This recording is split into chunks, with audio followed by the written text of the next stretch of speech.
Students, welcome two aspirants मंत्रा। जैसे कि हमने लास्ट क्लास में आप लोगों के साथ डिस्कस किया था, हमने देखा था कि कैसे 0 और 90 डिग्री की वैल्यूज बिना याद किए हम एक simple unit circle geometric figure से क्लॉकवाइज और एंटी क्लॉकवाइज का कंसेप्ट लगा के कोई भी वैल्यूज निकाल सकते हैं, whether it's sin 90, cos 90, cot 90, tan 90, cosec 0, cosec 90। आज की क्लास में हम स्टार्ट करने वाले हैं ट्रिग्नोमेट्रिक आइडेंटिटीज। और हाँ, अगर आपने 0, 30, 45 और 60 डिग्री का कंसेप्ट नहीं देखा तो जी हाँ, हमारी प्रीवियस वीडियोस देखिए और कंसेप्ट सीखिए बिना ट्रिग्नोमेट्रिक टेबल याद किए वैल्यूज निकालना। जी हाँ, चलिए आज की क्लास में हम स्टार्ट कर रहे हैं ट्रिग्नोमेट्रिक आइडेंटिटीज। कुछ आइडेंटिटीज जो हमने रिवाइज कर ली थी एस्पिरेंट्स, और कुछ बची हुई आइडेंटिटीज आज हम देखने वाले हैं। सबसे पहला हमने डिस्कस किया था साइन थीटा होता है रेसिप्रोकल किसका, cosec थीटा का, तो simply we can write as 1 upon cosec theta. फिर हमने देखा था कि cos जो है वो sec का रेसिप्रोकल है, राइट, तो cos का रेसिप्रोकल अगर sec है तो we can write 1 upon sec theta. फिर हमने देखा एस्पिरेंट्स की जो cos के टर्म में अगर वैल्यू देख ली sec थीटा, तो अगर sec के टर्म में इस वैल्यू को लिखना हो तो क्या हो जाएगा 1 upon cos theta, right. And simply अगर हम cosec थीटा की वैल्यू लिखना चाहें तो यहाँ पे एक्चुअली दो बार अगर sec है, यहाँ पे सिंपली अगर मैं इसको cosec थीटा कर दूं तो cosec थीटा का रेसिप्रोकल क्या हो जाएगा 1 अपॉन sin थीटा, राइट। तो हमने ये रेसिप्रोकल्स देखे। फिर हमने देखा था कि tan थीटा का रेसिप्रोकल होता है cot थीटा, सो 1 अपॉन cot थीटा हम लिख सकते हैं।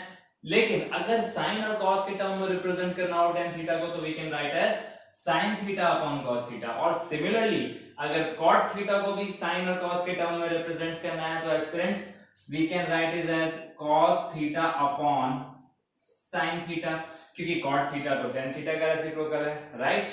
चलिए आज हम देखने वाले हैं अपनी कुछ 3 बेसिक आइडेंटिटीज। ये 3 आइडेंटिटीज एक्चुअली में क्या है, आपके आगे की एक्सरसाइजेज में भी आपको हेल्प करेंगी और इससे कई रिलेशंस और क्वेश्चंस सॉल्व होंगे, राइट। सबसे पहले आइडेंटिटी आती है sin square theta plus cos square theta is equal to 1, correct. फिर आती है 1 plus tan square theta is equal to sec square theta, right aspirants.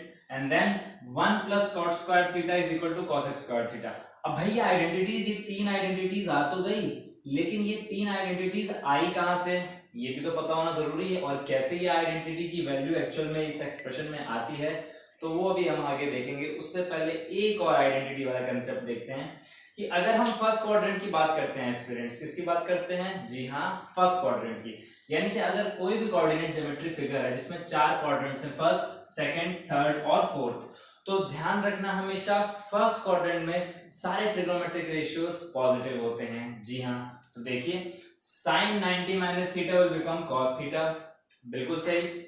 cos 90 minus theta will become sin theta, tan 90 minus theta will become cot theta, cosec 90 minus theta will become sec theta, sec 90 minus theta will become cosec theta and cot 90 minus theta will become tan theta। तो आपने देखा कि कोई भी value में plus या minus का sign नहीं आ रहा। इसके पीछे का भी कंसेप्ट आपको हम आगे सिखाएंगे, हाँ सिखाएंगे एस्पिरेंट्स, कि कैसे साइन बदलते हैं अलग अलग क्वाड्रेंट्स में अलग अलग एंगल्स के लिए फर्स्ट क्वाड्रेंट। लेकिन आपको ये ध्यान रखना है कि सारी वैल्यूज जितनी भी होंगी वो सारी की सारी पॉजिटिव होती है। And 90 minus theta value will lie in first quadrant. जी हाँ, चलिए आगे बढ़ते हैं, देखते हैं कि एक्चुअल में ये फॉर्मूलेज आए कहां से भाई और कैसे इनका शॉर्ट डेरिवेशन होता है। तो अगर मैं बात करूं एस्पिरेंट्स आप लोगों से, सबसे पहले sin square theta plus cos square theta is equal to 1। याद करिए हमने एक यूनिट सर्कल कंसीडर किया था। अगर मैं ये दोबारा यूनिट सर्कल बनाता हूं और इस यूनिट सर्कल में मैं अगेन एक राइट एंगल ट्राइंगल लेता हूं,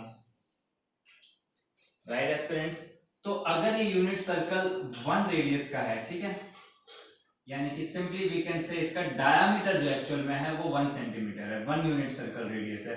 तो अगर ये पूरी लेंथ 1 है एस्पिरेंट्स, बड़े ध्यान से सुनिएगा, तो मैंने आपको क्या बताया था कि जो y एक्सिस के अलोंग हमारी लेंथ होती है वो हमेशा क्या होती है, जी हाँ, sin थीटा। इससे परपेंडिकुलर अपॉन हाइपोटेन्यूज फॉर्मूला होता है, ये sin थीटा, और ये वाली लेंथ होती है हमारी cos थीटा। तो एस्पिरेंट्स अब देखिए एक्स एक्सिस के अलॉन्ग cos थीटा हो गई, तो बस क्या आपने रिलेशनशिप डिराइव नहीं कर लिया? जी हाँ, by the help of Pythagoras theorem. अब इसमें आप पाइथागोरस थ्योरम अप्लाई कर दीजिए, तो perpendicular square plus base square will give us hypotenuse square, right? So I can simply write sin theta square plus cos theta square will give us 1 square, and we will get our result or our identity as sin square theta plus cos square theta is equal to 1। अच्छा ठीक है sir, आपने एक relationship तो बता दिया, लेकिन बाकी जो बचे दो रिलेशनशिप्स हैं उनका क्या होगा सर? बताएंगे भाई, उनका भी बताएंगे। पहले तो आपने ये सीखा, आप इसका स्क्रीनशॉट ले सकते हैं स्टूडेंट्स। चलिए अब देखते हैं कि क्या हम इसी रिलेशन से आगे की भी आइडेंटिटीज निकाल सकते हैं। चलिए देखते हैं। अगर अब मैं बात करूं एस्पिरेंट्स, इसी आइडेंटिटी में कुछ चेंजेस करते हैं। अगर मैं अब इस आइडेंटिटी में कुछ चेंजेस करूं एस्पिरेंट्स, तो क्या कर सकता हूं? मेरे को दिख रहा है इधर कि tan स्क्वायर थीटा है दूसरी आइडेंटिटी में, यानी कि अब मैंने अपना ब्रेन यूज किया, मैंने देखा कि tan थीटा बनाना है, लेकिन यहाँ तो sin स्क्वायर थीटा है, राइट एस्पिरेंट्स? तो कुछ ऐसा कर सकते हैं कि अगर डिवाइड कर दें डिनोमिनेटर को, या फिर इस पूरे एक्सप्रेशन को अगर हम डिवाइड कर देते हैं cos स्क्वायर थीटा से, सो कहीं ना कहीं tan थीटा के टर्म में हमको वैल्यूज मिल जाएंगी, राइट? तो अगर मैं ऐसा करता हूं, इसको भी tan थीटा से divide, I mean cos theta से डिवाइड, cos थीटा के स्क्वायर से डिवाइड, और इसको भी cos थीटा के स्क्वायर से डिवाइड, राइट? तो देखते हैं क्या होता है। इधर भी RHS में भी cos थीटा के स्क्वायर से डिवाइड हो जाएगा। तो कहीं ना कहीं स्टूडेंट्स हमको दिख रहा है कि पॉसिबिलिटीज हैं दूसरी आइडेंटिटीज फॉर्मेशन की भी, राइट? हमने सिंपली पहले आइडेंटिटी को डिराइव किया सिंपल यूनिट सर्कल कंसेप्ट से, और उससे हम आगे दूसरी आइडेंटिटी निकालने की कोशिश कर रहे हैं, ठीक है, बिना फॉर्मूला रटे हुए।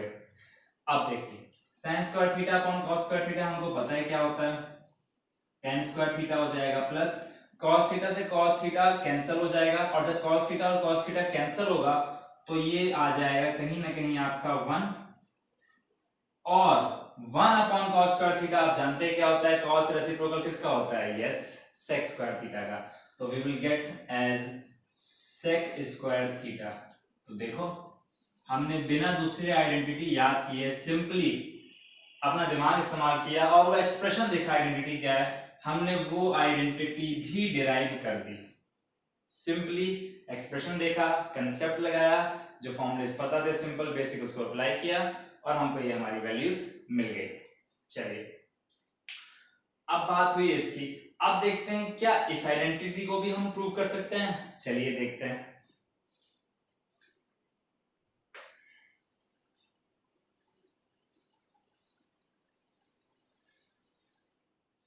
अगर मैं बात करूं 1 plus cot square theta is equal to cosec square theta, तो एस्पिरेंट्स कहीं ना कहीं आपके दिमाग में आता है कि अब ये आइडेंटिटी कैसे डिराइव होगी। तो बड़ा सिंपल सा कंसेप्ट है, इसमें भी क्या करते हैं, सिंपल वैल्यूज पुट करके देखते हैं। हमको पता है cot स्क्वायर थीटा को हम कैसे लिख सकते हैं, हम cot स्क्वायर थीटा को लिख सकते हैं सिंपली tan का रेसिप्रोकल है तो cos square theta upon sin square theta, right? अच्छा अब डिनोमिनेटर में sin स्क्वायर थीटा आया, फिर वही अपना ब्रेन यूज करना है, देखना है कि क्या 1 को भी sin के टर्म में बनाया जा सकता है। जी हाँ, बिल्कुल बनाया जा सकता है। हम 1 को लिखेंगे sin square theta upon sin square theta, क्योंकि जब ये वैल्यूज कैंसिल होंगी we will get our result as 1। तो sin square theta upon sin square theta plus cos square theta upon sin square theta is equal to cosec किसका reciprocal होता है, cosec जिसका भी रेसिप्रोकल होता है वो अभी पुट करने की जरूरत थोड़ी ना है, हम तो यहाँ प्रूव कर रहे हैं भाई कि ये एक्सप्रेशन cosec स्क्वायर थीटा के बराबर होता है। चलिए प्रूव करते हैं। अगर मैं अब एलसीएम लूंगा तो न्यूमरेटर हो जाएगा sin square theta plus cos square theta, और डिनोमिनेटर हो जाएगा मेरा sin स्क्वायर थीटा। और ये क्या, पहली वाली आइडेंटिटी दोबारा से आ गई ना वापस से, यानी कि अगर एक आइडेंटिटी याद हो तो कुछ भी निकाला जा सकता है। देख लीजिए sin square theta plus cos square theta की वैल्यू होती है 1, और जैसे ही हम यहाँ वैल्यू 1 पुट करेंगे तो नेक्स्ट स्टेप में हो जाएगा 1 अपॉन sin स्क्वायर थीटा, और 1 अपॉन sin स्क्वायर थीटा हम जानते हैं क्या होता है, reciprocal of Sine is a reciprocal of cosec theta, so we will get our result as cosec square theta. तो देखा कितना सिंपल है, कुछ भी रटने की जरूरत नहीं, याद करने की जरूरत नहीं, खाली यूनिट सर्कल और एक राइट एंगल ट्रायंगल का कांसेप्ट पता होना चाहिए, साथ ही साथ पाइथागोरस थ्योरम पता होनी चाहिए. That's it for today. Thanks for joining Aspirant Mantra. Have a great day.